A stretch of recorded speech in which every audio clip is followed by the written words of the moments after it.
आश्रम के समीप ही रामगंगा नदी बहती।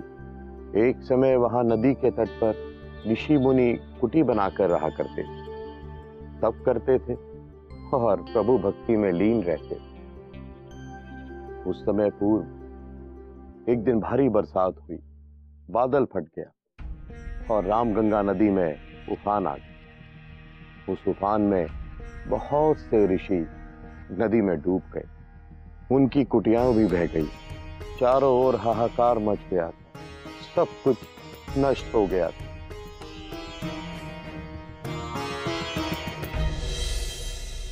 जिस पावन गंगा नदी को हम मां समझकर उसकी पूजा करते रहे, सदैव ईश्वर की भक्ति में लीन रहने वाले ऋषियों की हत्यारन बन गई हो तुम। तुम्हारे ऊपर ब्रह्म हत्या का पाप चढ़ गया है। हे राम गंगा, मैं तुम्हें श्राप देता हूं कि अभी तक तो तुम पावन थी, किंतु अब तुम्हारे ऊपर ब्रह्म हत्या का दोष लग गया है।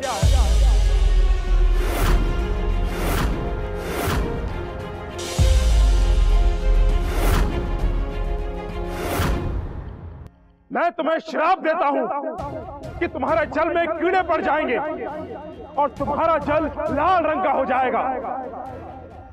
तुम्हारे जल से दुर्गंध आने लगेगी और वो दूषित हो जाएगा।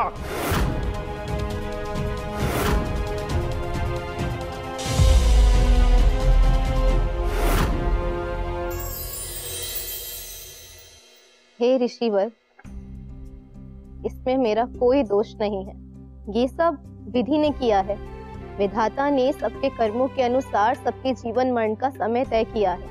फिर भी अपराध स्वीकार करते हुए मैं आपसे क्षमा मांगती हूँ। आप मुझे इस श्राप से मुक्त कीजिए, मेरा कल्याण कीजिए ऋषिवर, मेरा कल्याण कीजिए। मैंने दुख और क्रोध में बुद्धि चेतना सब खोकर तुम्हें श्राप दे दिया, किंतु जो हो गया वो बदल नहीं सकता।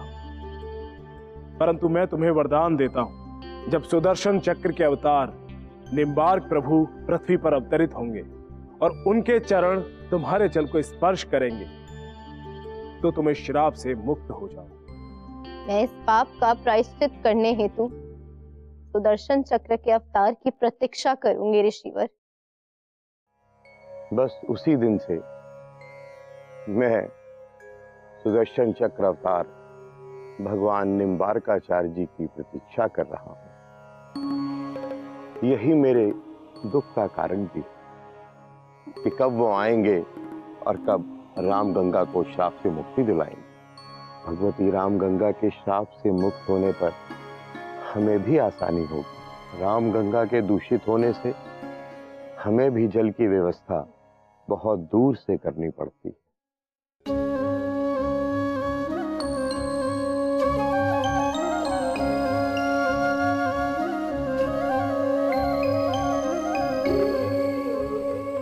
हे ऋषिवर, मैं रामगंगा के दर्शन करना चाहता हूँ।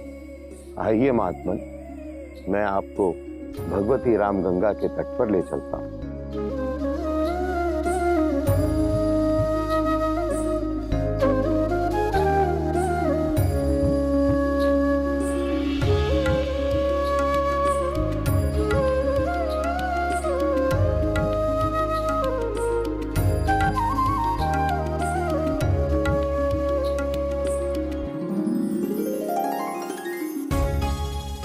हे सुदर्शन चक्र अवतार निम्बार्काचार्य, आप मुझ पर कृपा करें, मुझे श्राप से मुक्त कीजिए।